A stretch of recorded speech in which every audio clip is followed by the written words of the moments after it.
নমস্কার বন্ধুরা, আমি সৌরভ আর আপনারা শুনছেন অদ্ভুত হলেও সত্যি। আজকে একটি শিকারের গল্প, নীল নদের দেশের নবম অধ্যায়, জেব্রা শিকারের বিপদ। লেখক শ্রী যোগেন্দ্রনাথ গুপ্ত।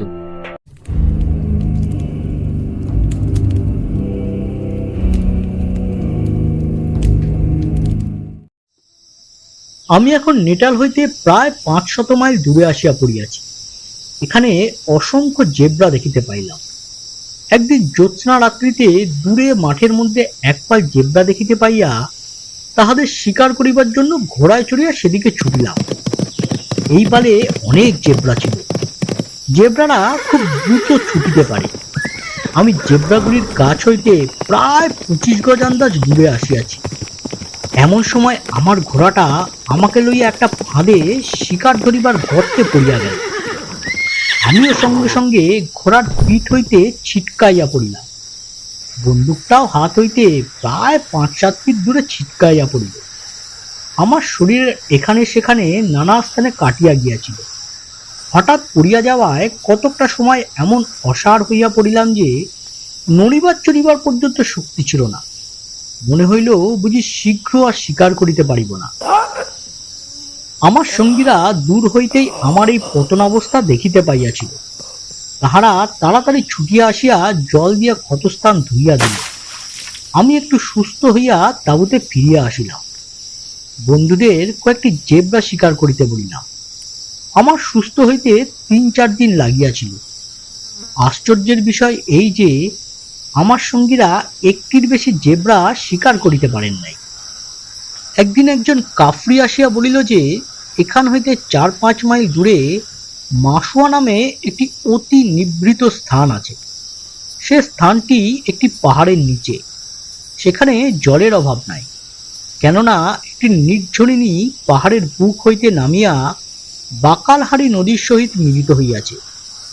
আমরা সেখানে তাঁবু ফেলিলে অনেক শিকার পাইতে পারি। আমরা ওই লোকটার কথানুযায়ী সেই দিনই সেখানে তাঁবু সরাইয়া লইলাম। সেদিনকার রাত্রির কথা জীবনে কখনো ভুলিব না। এখানে আসিবার পর সন্ধ্যার সময় তাঁবুর বাহিরে বসিয়া গল্প করিতেছি। এমন সময় মেঘ গর্জনের ন্যায় অনবরত সিংহের গর্জনে চমকাইয়া উঠিলাম। পরবর্তী অরণ্য সংকুল আফ্রিকার গহন বনে যে সকল আকাশস্পর্শী বৃহদাকার বৃক্ষ থাকে, সেইরূপ বড় বড় গাছ লতায় লতায়, শাখায় শাখায়, পাতায় পাতায় এমন ঘন সন্নি বিশিষ্ট যে কবির কথায় বলা যায়, না পশে সুধাংশু অংশু সে ঘোর বিপিনে। আর পর্বতটি আমাদের তাঁবুর দিকে প্রায় 1 মাইল পর্যন্ত লম্বালম্বিভাবে অবস্থিত ও এমনভাবে খাড়া যে কাহার সাধ্য তাহাতে ওঠে। আর নদীর পরপারে যোজনের পর যোজন বিস্তৃত প্রান্তর। বর্ষার জন্য তাহার শোভা অতি সুন্দর। শ্যামল ঘাস, জঙ্গল, বনলতায় পূর্ণ দেখিয়া মনে হয় কে যেন সবুজ রঙের একখানি সাটি বিস্তার করিয়া রাখিয়াছে। আরো দূরে, অতি দূরে নীল পাহাড়ের নীল চূড়া নীল আকাশের গায়ে যাইয়া মিশিয়াছে। এ অঞ্চলের ওই দিকটায় কৃষির কোনো চিহ্ন দেখিলাম না। ওই প্রান্তরভূমে গন্ডার, হাতি, বন্য মহিষ, সিংহ, প্যান্থার, হায়না আর পাইথন অসংখ্য। এখানে শিকার করা দুঃসাহসিকতার কাজ। সন্ধ্যার সময় ওইরূপভাবে সিংহের বিকট গর্জন শুনিয়া আমাদের মধ্যে সামাল সামাল রব পড়িয়া গেল। গরু, বাছুর ও অন্যান্য জন্তু জানোয়ারগুলিকে তাহার চারিদিক বেরিয়া আগুন জ্বালাইয়া রাখিলাম। সে রাত্রিতে সকলেই খুব সতর্ক রহিলাম। এমন ভয়ঙ্কর রাত্রি জীবনে আর কোনোদিন আসে নাই। একে কৃষ্ণপক্ষ, তাতে আবার আকাশ মেঘাবৃত, অম্বরে চন্দ্র নতরকা ভাতে, তারপর পাহাড়ের গায়ে গভীর বনানীর কৃষ্ণ ছায়া আরো ভীষণতর করিয়া তুলিয়াছে। রাত্রি যত গভীর হইতে লাগিল, ততই অস্পষ্ট আলোকে নদীর অপর পারে দলে দলে সিংহ, হাতি, গন্ডার ও অন্যান্য জন্তু জানোয়ার দিগের ভীষণ গর্জন শোনা যাইতে লাগিল। সেদিন যেন জানোয়ারদের সভা মিলিয়াছিল। কি আর করিব, এইরূপ অবস্থায় শিকার করা দুরাশা মাত্র। বোধহয় আগুন দেখিয়া জানোয়ারেরা আমাদিগকে আক্রমণ করে নাই, পরদিন সকালবেলা এই স্থান ত্যাগ করিলাম। এই দেশটির নাম বাকালাহারির রাজ্য। আমরা নদীর পাড় ধরিয়া খানিকটা দূরে আসিয়া পথ হারাইলাম।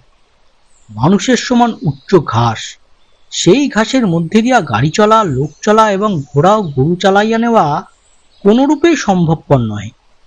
নিশ্চয়ই কোনো দিকে পথ আছে, কিন্তু কে পথের সন্ধান বলিয়া দিবে? দৈবক্রমে একজন কাবাল্লা জাতীয় লোকের সহিত দেখা হইয়া গেল। সে নিকটবর্তী গ্রামের একজন সর্দার। তাহাকে কিছু টাকা দিবার লোভ দেখাইয়া পথপ্রদর্শক রূপে সঙ্গে লইলাম। তাহার সঙ্গে কথা হইল যে সে জাম্বসী নদীর দিকে যাইবার পথ দেখাইয়া দিয়া আমাদের কাছ হইতে চলিয়া আসিবে। এই লোকটি বৃদ্ধ হইলেও বেশ বলিষ্ঠ এবং ভালো বলিয়াই মনে হইল। সে আমাদিগকে সঙ্গে করিয়া লইয়া চলিল এবং প্রায় 7-8 মাইল পর্যন্ত পথ দেখাইয়া আনিয়া জ্যাম্বেসির দিকে রাস্তা দেখাইয়া চলিয়া গেল। তাহার নির্লোভ ব্যবহারে আমি সন্তুষ্ট হইয়া যথোচিত পুরস্কার দিয়াছিলাম। এই পথটুকু আসিবার সময় 3টি কুডোস জাতীয় হরিণ শিকার করিয়াছিলাম। পথ হারা পথিকেরা পথ পাইলে যে কি আনন্দ হয়, তাহা ঐরূপ অবস্থায় যাহারা পড়েন তাহারাই উপলব্ধি করিতে পারেন। আমার এখন একমাত্র লক্ষ্য জাম্বেসি নদীর প্রপাত দর্শন। দক্ষিণ আফ্রিকায় আসিবার পর হইতে লোকের মুখে জাম্বেসি নদীর প্রপাতের কথা শুনিয়া উহা দেখিবার জন্য চিত্ত ব্যাকুল হইয়া উঠিয়াছিল। এতটা দূরে আসিয়া তাহা দেখিয়া যাইব না, তাই এইবার জাম্বসির দিকে মহা উৎসাহের সহিত অগ্রসর হইতে লাগিলাম। ওই দিকে যাইবার উৎসাহের অন্যতম কারণ, শুনিয়াছিলাম যে ডাক্তার লিভিংস্টোন এখনো উহার কাছাকাছি কোথাও আছেন। আমার মনে হইল এইবার আমাদের যাত্রা শুভ। পথে যাইতে যাইতে 2টি ওরিক্স এবং অ্যান্টিলোপ সারঙ্গ জাতীয় হরিণ শিকার করিয়াছিলাম। এই বাহাদুরি আমার ঘোড়ার প্রাপ্য। হরিণের মতো দ্রুতগামী জানোয়ারের পেছনে ছোটা কি বড় সহজ? কিন্তু আমার ঘোড়া প্রায় তাহাদের সহিত সমানভাবে টক্কর দিয়া ছুটিয়াছিল বলিয়াই শিকার করা সম্ভব হইয়াছিল। আমি এইরূপভাবে শিকার করিতে করিতে চলিলাম। কাফরিরা গাড়ির সঙ্গে সঙ্গে আসিতেছিল। আমরা এখন যে পথ পাইলাম সে পথ অতি বিশ্রী। গভীর বালুকার ভিতর দিয়া গাড়ি অগ্রসর হইতে পারিতেছিল না। আমার সঙ্গের লোকেদের অবস্থা অত্যন্ত শোচনীয় হইয়া পড়িয়াছিল। এইভাবে অতি ক্লেশে আমরা বায়সুয়া নামক একটি কাফরি পল্লীতে আসিয়া পৌঁছিলাম। এখানে হাতি শিকার মিলিয়াছিল। একটি দলে 5টি হাতি চড়িতে দেখিলাম। আমি খুব বড় দাঁতওয়ালা একটা হাতি দেখিতে পাইয়া তাহাকে লক্ষ্য করিয়া ঘোড়া ছুটাইয়া দিলাম। মন করিয়াছিলাম যেরূপে পারি এ হাতিটাকে শিকার করিব। আমি নির্ভীকভাবে হাতিটার অতি কাছে যাইয়া তাহাকে গুলি করিলাম। গুলি খাওয়া মাত্রই হাতিটা ভীষণ বেগে আমার দিকে ছুটিয়া আসিল। আমি তাড়াতাড়ি 3টে ম্যাপানি গাছের আড়ালে যাইয়া তাহার গতিবিধি লক্ষ্য করিতে লাগিলাম। যেমন সে গাছের পাশ দিয়া যাইতেছিল, আমি অমনি তাহার কাছে আসিয়া একটির পর একটি গুলি করিতে লাগিলাম এবং এইভাবে 10টি গুলি করিবার পর হাতিটা মাটিতে পড়িয়া গেল, আর উঠিল না। আমি প্রায় 3-4 ঘন্টা কাল ভীষণ পরিশ্রম করিয়া তবে এই হাতিটাকে মারিতে পারিয়াছিলাম। ইহাতে যে কিরূপ আনন্দ হইয়াছিল তাহা বর্ণনাতীত। হাতি শিকার করিবার মতো কঠিন শিকার আর নাই। কাজেই এ বিষয়ে অত্যন্ত সতর্ক সাহস ও নির্ভীকতার পরিচয় দিতে হয়। আমরা এখন যে অঞ্চলে আসিয়া পড়িয়াছিলাম সে দেশটিকে বালুর দেশ বলিলেই ঠিক হয়। সাদা সাদা বালুকাকীর্ণ এই অনুর্বর মরুপ্রান্তরে পথ চলিতে চলিতে গাড়ির চাকাগুলির অবস্থা অতি শোচনীয় হইয়া পড়িয়াছিল। আমার কাফরি অনুচরেরা প্রতি মুহূর্তে প্রত্যেকটি কার্যে অসন্তুষ্টি প্রকাশ করিতেছিল। তাহারা বলিতেছিল, আমি নিজেই জানি না কোথায় কোন দেশে চলিয়াছি, অথচ তাহাদিগকে মৃত্যুর মুখে টানিয়া লইয়া যাইতেছি।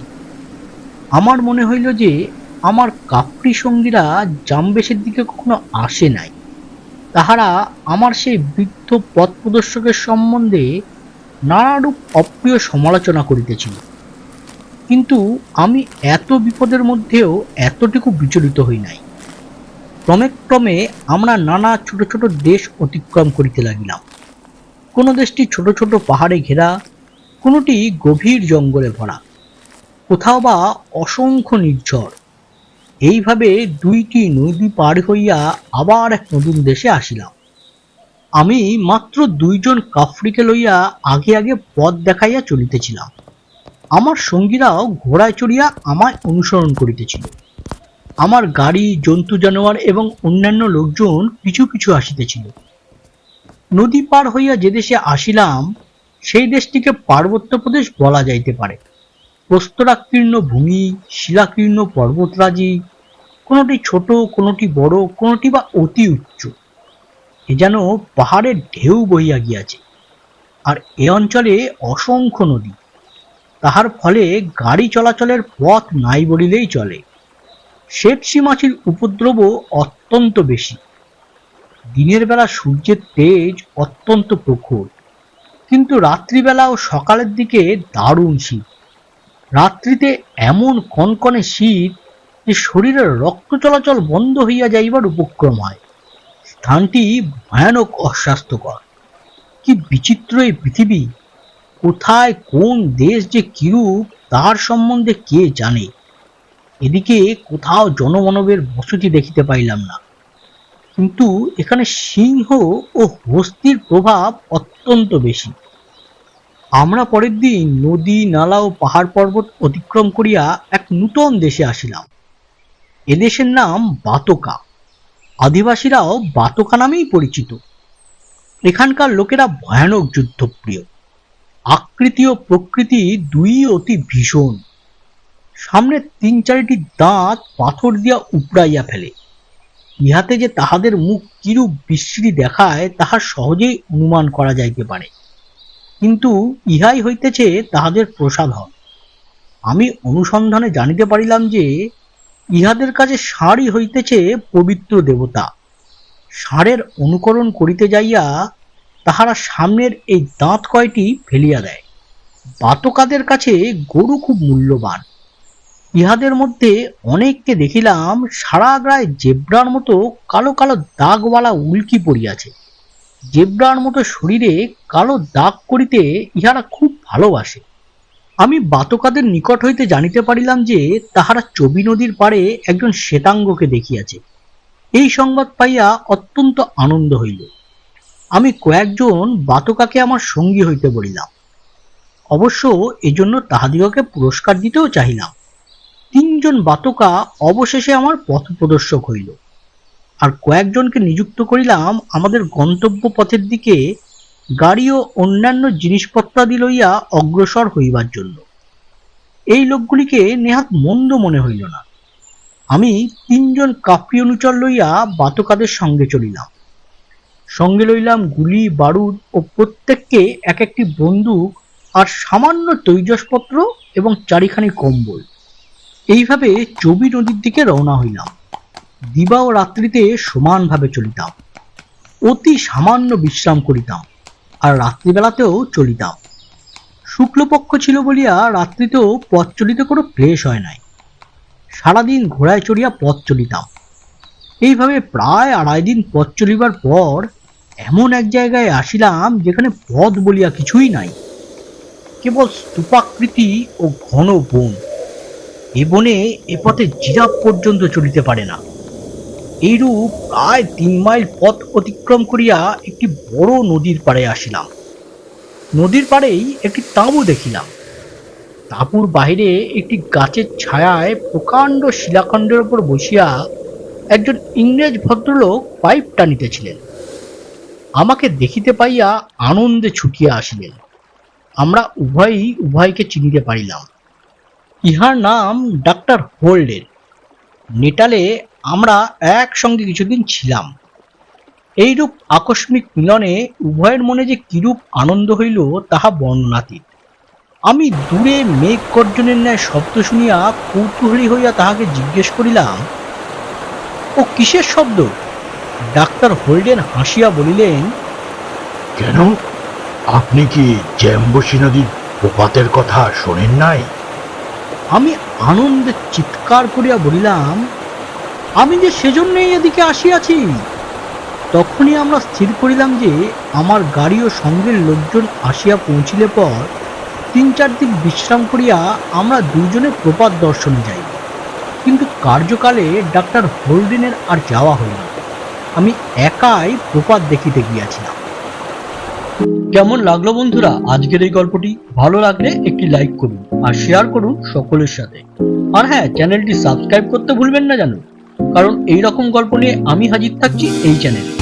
তাহলে বেল আইকনটিও টিপে দিন, তাহলে আপনাদের কাছে নোটিফিকেশন পৌঁছে যাবে। তাহলে আজকের মতো নমস্কার।